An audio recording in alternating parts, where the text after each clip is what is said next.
मैं मतलब उनकी जो स्थिति है, उनकी सिचुएशन है, उसको समझने की कोशिश कर रहा हूँ।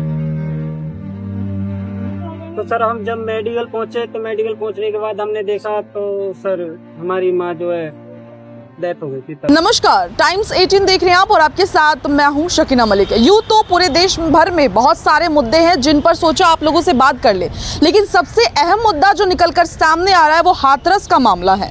क्या लगता है आपको, हाथरस के मामले पर देश का प्रधानमंत्री चुप्पी साध कर क्यों है? हमारे देश का महामानव, हिंदू हृदय सम्राट खुद को बताने वाला, जो सत्संग में इतना बड़ा मामला हो गया, आखिरकार हमारे हिंदू हृदय सम्राट जी कहाँ है? हमारे देश के चौकीदार कहाँ हैं?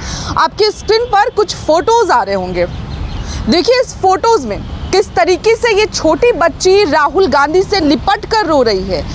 दूसरी भी आपके स्क्रीन पे एक और फोटो आ रही होगी जहां पर एक बूढ़ी माता है, वो भी राहुल गांधी से लिपट कर रो रही है। और भी फोटोज आपके स्क्रीन पर डिस्प्ले पर दिख रहे हैं, जो आप देख सकते हैं किस तरीके से हाथरस में जितने भी परिवार के लोगों टोटल जो अब तक के आंकड़े हैं वो 121 लोग मरे हैं, जिसमें 116 महिलाएं थी।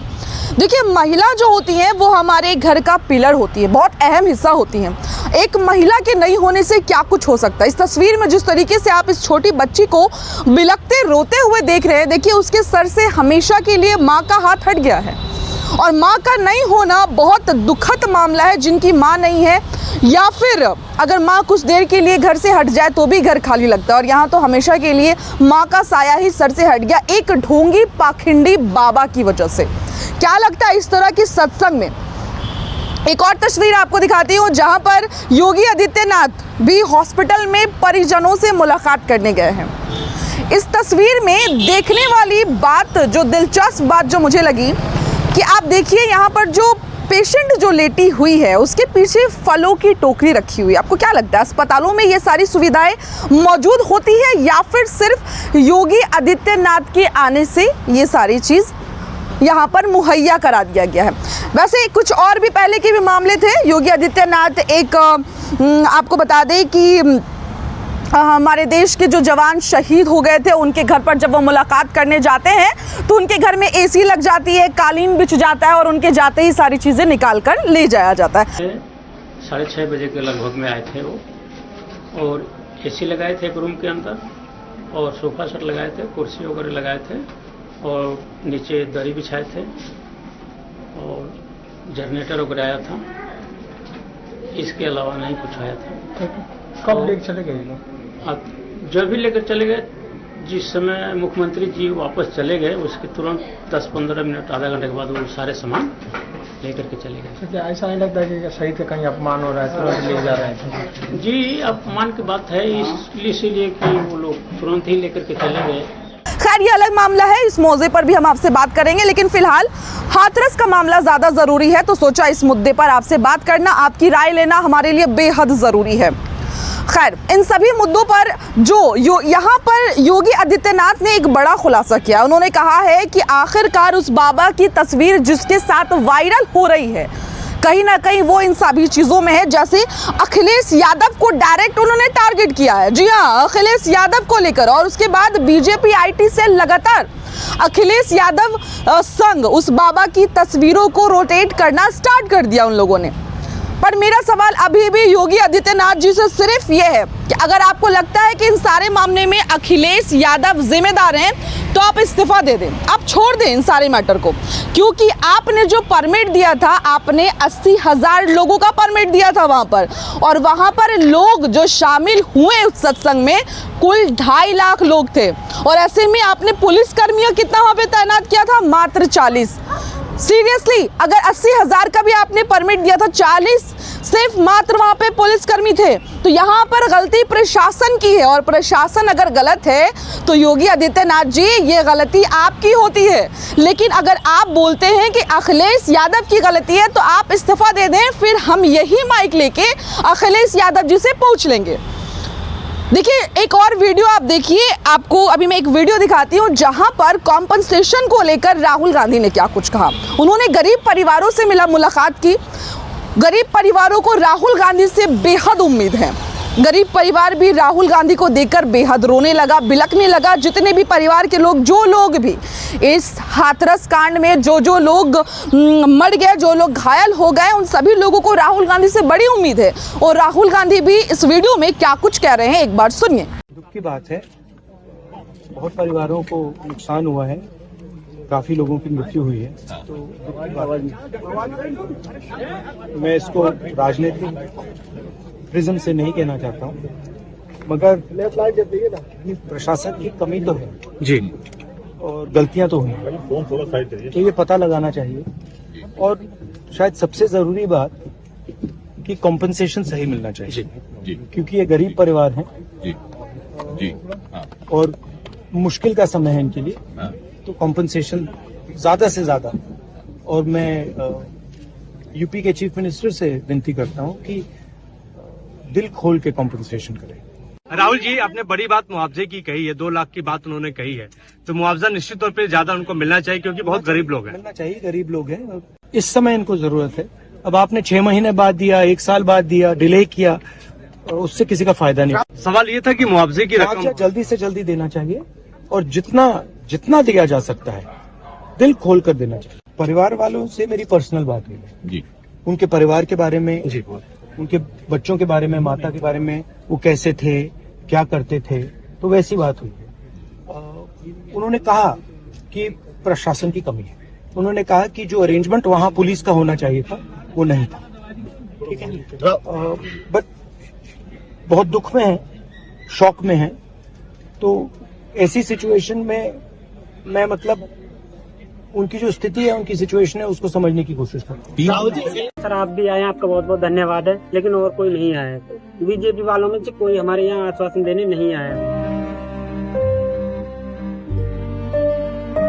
ऐसे ही ढूंढोगे लाशों के ऊपर से तमाम से, इसको हटा रहे हैं, इसको मुंह धो रहे हैं, ये हमारी नहीं है। सिर्फ स्कूल से घर से स्कूल निकाला, उसको उसे कहीं नहीं जाने देते थे। पापा रोकते थे, काजू दिन भी रोक लेते। संसद में तो मैं उठा दूंगा।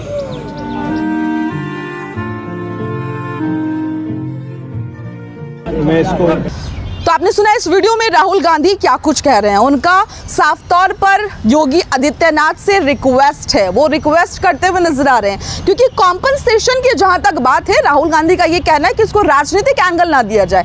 एक गरीब परिवार की बात है, गरीब परिवार के जो लोग भी अब दुनिया में नहीं रहे, उनके परिवार की बात है। जिस तरीके से अग्निवीर योजना पे अगर हम बात कर लें, अग्निवीर योजना पर भी ऐसा ही माहौल बना था, जहां पर राहुल गांधी जाकर अमर जो शहीद हुए थे उसके परिवार से राहुल गांधी ने मुलाकात की। बात ये हो रही थी कि उसको सारा कॉम्पनसेशन मिला है, और जो भी चीज़ उनको मिलना चाहिए था मुआवजे के तौर पर, वो सारी चीज़ें सरकार ने मुहैया कराया था। लेकिन परिवार से मुलाकात करने के बाद जो सच्चाई सामने आई है, वो कहीं ना कहीं ये कहते हुए नजर आ रही है कि अग्निवीर योजना, जो वीर जवान जो शहीद हो गए हैं, क्या उनकी कीमत सिर्फ शहीद होने तक है, या फिर उनके परिवार के लिए भी सरकार की कोई जिम्मेदारी है।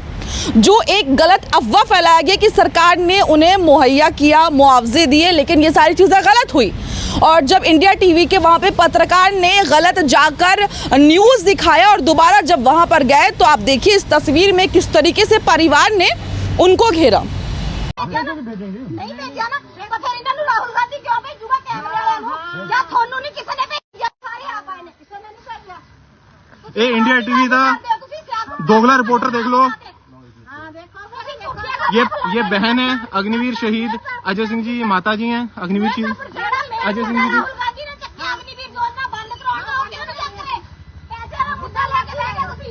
इस वक्त हम अजय सिंह के परिवार के साथ हैं, सुमित जो है वो भी हमारे साथ है यहाँ पर। सुमित, आप यहाँ पर आए हैं, आप क्या कहेंगे? देखिए, आपके सामने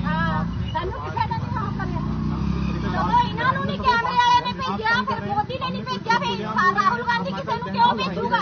आप अंदर गए थे, सभी लोग आराम से बात कर रहे थे। ऐसा क्या कर रहा है? मैं नॉर्मल आपसे ये परिवार पहला सवाल ये है कि आपने क्या उस दिन वीडियो बनाया था, जो परिवार है वो सारे हमने परिवार ने और मीडिया में वीडियो बना के आपको वीडियो बनाने के लिए उसने बोला था क्या लेकिन परिवार ने मैंने परिवार बाइट की है परिवार तो मुकर रहा अब क्यों इतना झूठ चला रहे हैं चैनल पे परिवार बोला आप परिवार को बुलाइए आप ये चैनल से पूछते हैं आप अंदर आपके सारे जो दर्शक हैं उनको भी साफ हो जाएगा माता जी खड़ी है आपने बिल्कुल वीडियो नहीं बनाया बिल्कुल आप उसके पिताजी खड़े हैं उनकी बहन खड़ी है और तो आपने देखा इस वीडियो को भी। खैर देखिए, मुद्दे में अभी भी आपको बोल रही हूँ, मुद्दे बहुत सारे हैं। अगर मैं नीट एग्जाम की बात कर लूँ, जिसको मैं पहले भी मुद्दे उठा रही थी, जिस मुद्दे पर मैंने पहले भी वीडियोस बनाए हैं कि हमारे देश का चौकीदार, हमारे देश का जो प्रधानमंत्री है वो खामोश क्यों है।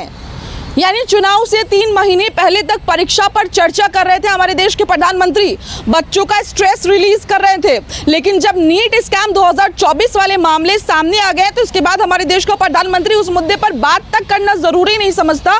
यहाँ तक कि संसद में इस मामले को उठाना भी कहा जाता है कि संसद में ये सब मामला सही नहीं है बात करने के लिए। क्या हमारे देश का भविष्य, आखिर आप ये बताइए कि अब संसद भवन में बात किस मुद्दों पर होनी चाहिए?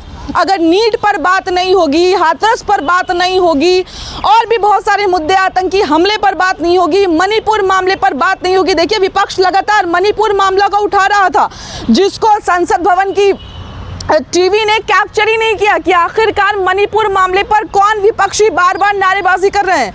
देखिए, मणिपुर मामला हमारे देश के लिए बेहद शर्मनाक है, क्योंकि अब तक इस पर कोई एक्शन नहीं लिया गया है। मणिपुर में, साथ ही आपको बता दें औरंगाबाद में जो मामले सामने आए हैं, साथ ही मुजफ्फरपुर में, और अब देखिए मॉनसून स्टार्ट हो गया है और बरसात में जिस तरीके से धड़ल्ले से पुल पे पुल, एयरपोर्ट से एयरपोर्ट गिर रहे हैं, रोड टूट रहे हैं, मैं तो वाकई में शॉक्ड हूँ कि कहीं अब और कोई नया मामला ना आ जाए।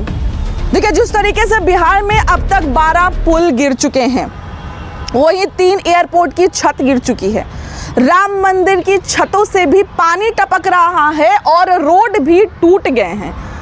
क्या कहेंगे इसको? क्या वाकई में मोदी 3.0 की जो शुरुआत हुई है और अब पाप का मटका जब भर जाता है तो फूट जाता है, क्या हम इसको वही समझे? हर जगह से पानी टपकना, हर चीज टूटना फूटना, कहीं वाकई में मटके भर तो नहीं गए हैं? खैर, ये तो मामला डिस्कशन का है, इस पर भी हम डिस्कस करेंगे कि आखिर क्या हो रहा है। लेकिन मुद्दा अभी भी यही है कि इन सभी चीज़ों में आप देखिए किस तरीके से बिहार में अशोक चौधरी ने तेजस्वी यादव पर फेंक दिया है। उन्होंने कहा इसमें भी उनका ही हाथ है। क्या कब तक बीजेपी अपनी गलतियों को दूसरे पर फेंकती हुई नजर आएगी? 1.5 साल ये विभाग आरजेडी के पास था और माननीय तेजस्वी यादव जी इसके मंत्री थे, तो मोरल रिस्पॉन्सिबिलिटी उनकी है ना। हम लोगों को जब जेडीयू के पास ये विभाग आया है जब से, उसके बाद मॉडल कोड ऑफ कंडक्ट है, 4 तारीख को मॉडल, 6 तारीख को, 8 तारीख को इसी महीने में मॉडल कोड ऑफ कंडक्ट खत्म हुआ, तो हमारे पास तो मात्र 20 दिन का समय मिला है। तो हु इज रिस्पॉन्सिबल? जिम्मेवारी 20 दिन वाले का है पार्टी का, कि जिम्मेदारी जिसके 1.5 साल जिसके पास विभाग था उसका है? आप ही बताइए। अपनी गलतियों को कभी एक्सेप्ट भी करेगी बीजेपी, या फिर हमेशा मुद्दों को घुमाने का काम करेगी, लोगों को हिंदू मुस्लिम। अभी हाल में ही जब राहुल गांधी ने संसद भवन में ये बात कही थी खुले मन से, देखिए उनकी ये वीडियो क्लिप को काट दिया गया था, और जो मोदी की कटुआ गैंग है आईटी सेल, वो 11 सेकंड का वीडियो चला रही थी, जिसको देखकर काफी लोग भड़क गए थे। लेकिन मैं जो आपको वीडियो दिखा रही हूँ ये 22 सेकंड का वीडियो है, इसको आप सुनिए पहले। आप शिव जी को देखें तो उनकी इमेज से आपको पता लगता है कि हिंदू डर नहीं फैला सकता, हिंदू हिंसा नहीं फैला सकता, हिंदू नफरत नहीं फैला सकता।